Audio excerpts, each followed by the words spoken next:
Hello, good morning, good afternoon, good evening to all of our followers from all across the world, especially those from the Caribbean, and welcome to the United Hour. And today we're going to be previewing the Brentford match coming up. And as my guest today, I have President Chad. President Chad, what's going on? Yo, yo, yo. Everything good on your end? Well, what can I say, bro? We have a game today. And, let's hope Manchester doesn't upset my Wednesday as they did my weekend. But so far, so good. Yes, definitely excited too. Hoping for a much better result than what we saw. So, without further ado, let's start kicking this off. So we have Brentford right now, newly promoted side. They're going to be a very tricky challenge, I think. It's also this will be our first time playing at Brentford since the 1940s. I can't remember the exact year offhand, but it's definitely going to be something exciting. And although I know that on the pitch our performance is not what it typically should be for Manchester United, it's still the name Manchester United, and so you know that teams are still going to be coming out ready to give it their all. Their fans are going to be real excited for this. So we're going to have to bring our A game for this one, especially on the road. President Chad, how you feeling about this match coming up? Well, I'll be honest, right now I feel a lot better about it than I would have, let's say, 2 months ago. Brentford has already toppled Arsenal. They got a draw with Liverpool. So the first half of the season, Brentford was looking like some serious giant killers coming up, from being recently promoted, one of the newer promoted sides. And but right now, they've lost 4 of the last 5 games, including the last game they played against Liverpool 3-0. So, this Brentford seems a lot tamer than the Brentford we would have been facing, let's say, in December. So, because this game is actually a game that should have been played already. So this is actually one of the postponed games. This is a makeup game. Correct. So yeah, I feel good, and I want to make a prediction here, Devin. I want to make a prediction. This is going out there into the universe. I can't hide from it. So I'm gonna put it out there right now, and it could either get clipped in a good way or clipped in a bad way. And I want to predict that from this game, Manchester United, the trajectory of Manchester United's season is going to be going up. We are going to see better performances. I'm not saying we're going to win every game, but we're going to see better performances, more consistent performances. And by the time we hit into the Champions League, we are going to we're going to go through to the next round, fairly comfortably. I'm making that prediction right now that from this game, Manchester United's season is going to, the second half of our season is going to kick off. So hopefully this is clipped in a good way and not something to come back for other fans to use against us in the long run. Hopefully, fingers crossed that that is correct, and then you can use that for bragging rights. So moving on now, Brentford. So Brentford is going to be a side that's going to come out attacking real hard. They have been sticking with their 3-5-2 formation, and I do not see any reason for them to change from that. Obviously, the man everybody knows about from Brentford is Ivan Toney. And then, of course, they also have a new Jamaican international on their side now in Ethan Pinnock. So a few people here should know about him. Anybody from Brentford that you are a little bit worried about in particular? No, and that's the problem.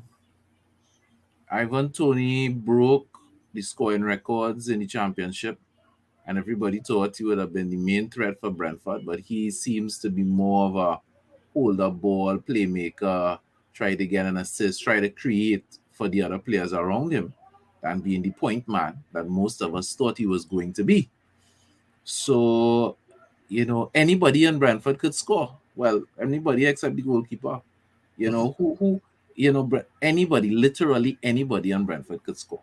And when you don't have like 2 or 3 key guys to shut down, it actually makes a team harder to play because Mbumo at the early part of the season seemed to be the number 2, right? Tony number 1, Mbumo is the number 2, but Mbumo hasn't been saying much, but his work rate is high. He gets into good positions, and again, he will pass off the ball. He plays unselfishly. So it's like you just had to is a team you just cannot take for granted. Anybody could pop up in the box and anybody could score against you. You know, Definitely, this is completely agree with that, 100%. And Wemo is definitely the one player who I'm more afraid of than anybody else because I feel like everybody's going to be so focused on Tony that they're going to forget about Embuemo, who's actually Brentford's leading scorer right now. And and either how of them much make it around goals? the box. I So don't know if you know, I hope I'm not putting you on the spot, but how much goals Mbumo has? I think it's 7 in all competitions. Yeah, you know, he has easy top score with 7 goals. This Yes. team goals are just spread out. Anybody could score. But then when you look at goal contributions, Tony is up there real high, combining goals and assists. So what my biggest fear for this match coming in is just going to be Tony setting up Embuemo on a counter attack and leaving some of our defense exposed, and then you're going to have De Gea helpless because you got to pick your poison there at that point. That's my one concern, especially when they're pressing that high line with the five midfielders, and then they already have two up top. So it's definitely going to be tough. We can get in behind them with the counter attacking, which Manchester United is known for. But it's just I feel they're gonna get an opportunity or two, and one of those is gonna be in the back of our net. I think the biggest advantage United has is that because this team plays very vertically. And what I mean by that, when you hear people say that a team plays vertically, it means they try to push the ball up the pitch quickly. It's not a team that relies heavily on rotating play or possession. They are not a possession-based team. They know that most of Mm-hmm. the other teams in the Premier League have better players than them, so they're not going to try to play possession Mm-hmm. ball. They are quick, It's a long vertical, ball, long ball and long run. ball, forward Yes. movement, forward passing. That is what this team plays. Now, because they play like that, Mm-hmm. they make a lot of misplaced passes. I think their passing accuracy is one of the lowest, not the lowest, but one of the lowest in the Premier League at 70 something percent overall. And their And possession that as is well too. where we can take advantage. If we can get high energy in that midfield, cut off those passing lanes, and turn those turnovers into quick counter attacks, I think Manchester United would have a very easy game. If we make a lot of turnovers, that is exactly what they're going to try to do. They're not going to be sitting on the ball. They're not going to try, hey, look, we get back the ball. They kick the ball back to the defender, back to the goalkeeper. They're not going to do that. Soon as they get the ball, they want one track mind forward. So we have to keep good possession of the ball and take advantage of the fact that they're a team because of the way they play. They give up possession a lot. And if we could take advantage of that weakness in their game, we'll be good to go. Definitely 100% agree with the attacking caliber on our side. I feel this is set up for them to do something great. If we can get to the transition from midfield to our final third, we will be set in this match, in my opinion. So it all comes down to the midfield for this match because they're going to be pressed really hard. Brentford's going to be coming for it tough, like you said, and it's going to be quick. So the players got to be ready to run and get. And however, if they can get those balls a couple quick passes, because of how high Brentford's going to play their line, we can be in on a couple chances as well. And now it's up to our players to put the ball in the back of the net. So with that being said, with what we're predicting for Brentford's formation, how are you predicting Manchester United to set up for this game? You go first with your lineup. I'll go after you. So going ahead with my prediction for this lineup, I'm actually thinking that we're going to go back to what's tried and tested, the 4-2-3-1. So obviously David De Gea in goal. I'm thinking Wan-Bissaka in this lineup just because I think they want to give Dalot a little bit of a rest, especially with his foot being busted open from the match before where he needed stitches. So you might not want to rush him back. If it wasn't for that, Dalot would have been in there. For the center backs now, Rafael Varane was a real easy pick. And then it was real tough for me to decide this next one between Lindelof or Maguire. And it was trying to figure out, okay, it's who would I rather see facing up against Embuemo and Tony? And at this point I'd rather see Lindelof in there instead of Maguire, and that is the sole reason why he's in there.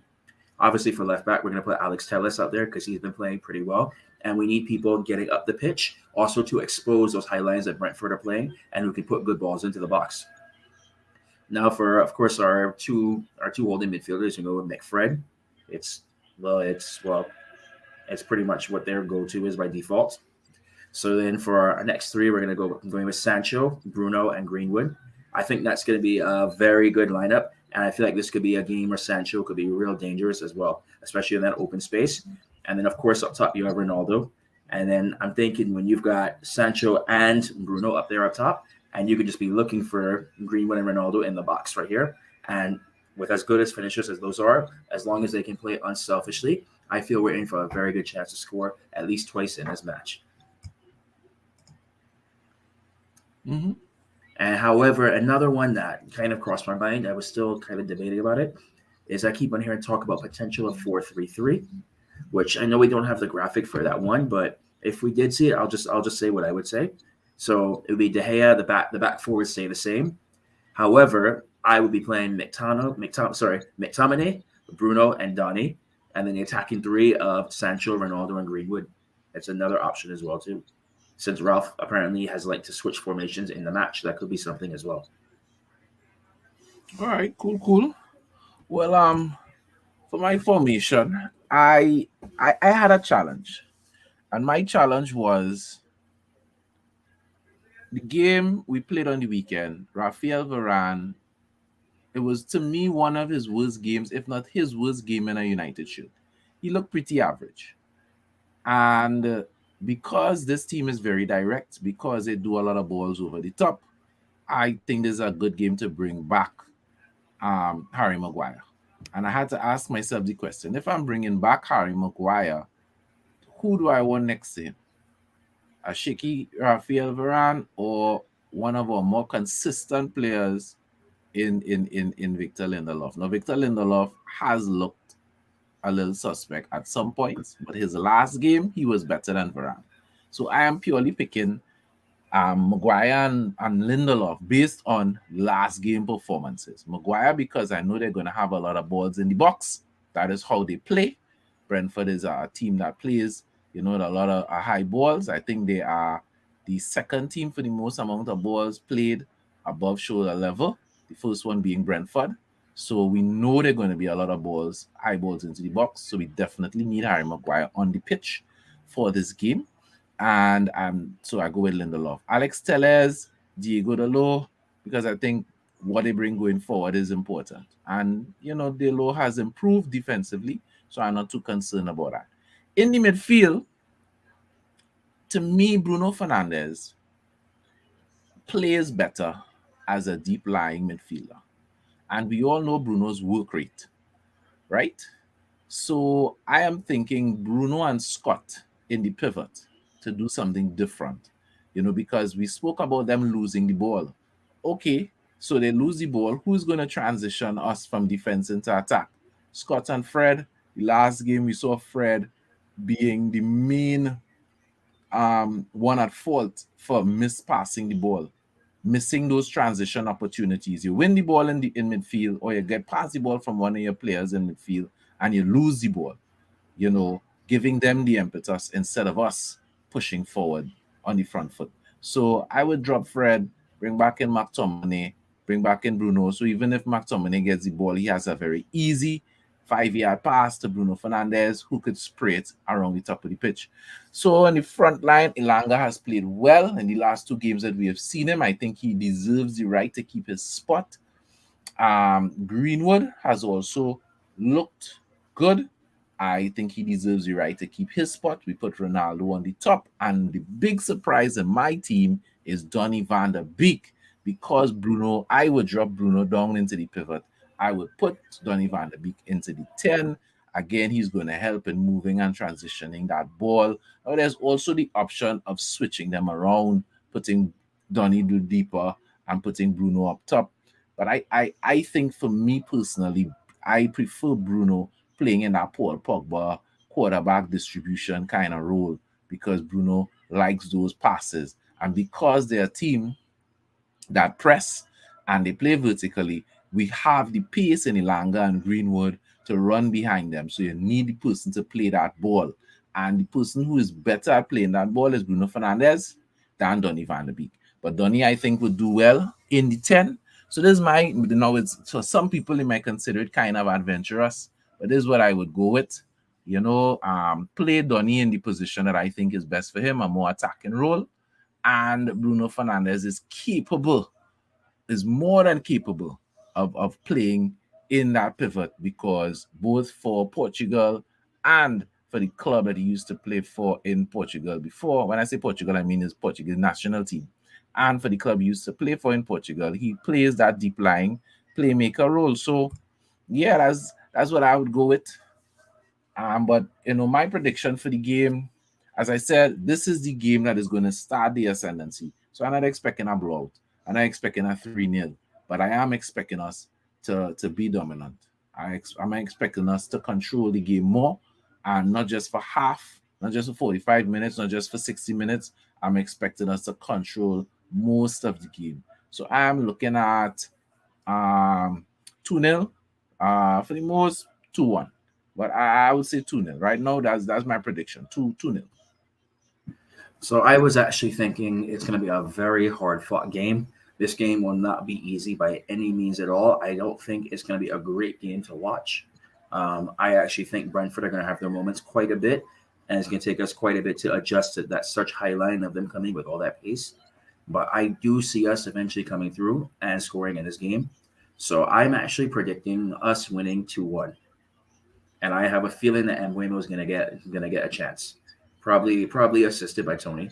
So I feel that, and then I also have a feeling that Sancho and Ronaldo are gonna get on the score sheet in this game. What can I say? That's well overdue. Very much so. Sancho needs his game. So I feel this is one setup for him, especially when you're only going at 3 defenders in the back and you could dribble at them, and with the attacking caliber that I see us coming out with this game. And not to even mention who could potentially be on our bench. And hopefully, fingers crossed, if Rashford plays and comes off the bench, it can do something to get him out of this little funk that he's been in lately, because the Lord knows that he needs it, because we all know he's a much better player than what he's been producing lately. I actually think if Rashford trains well, that he has a genuine possibility of starting.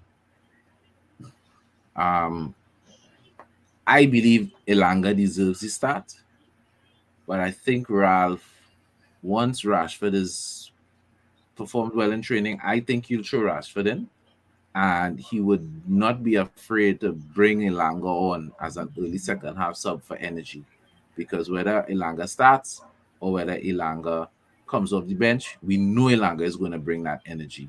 Mm-hmm. So that's what I think Ralph would do. I would start Elanga, but I think Ralph is going to start Rashford, and he's going to bring Elanga on in the second half, full sub. I definitely could see that as a possibility as well, too. So it's, of course, the big question now, even though we both have him in our lineup right now. You think Ronaldo starts tomorrow? I know that Ralph hinted at it depending on the training session, so we shall see.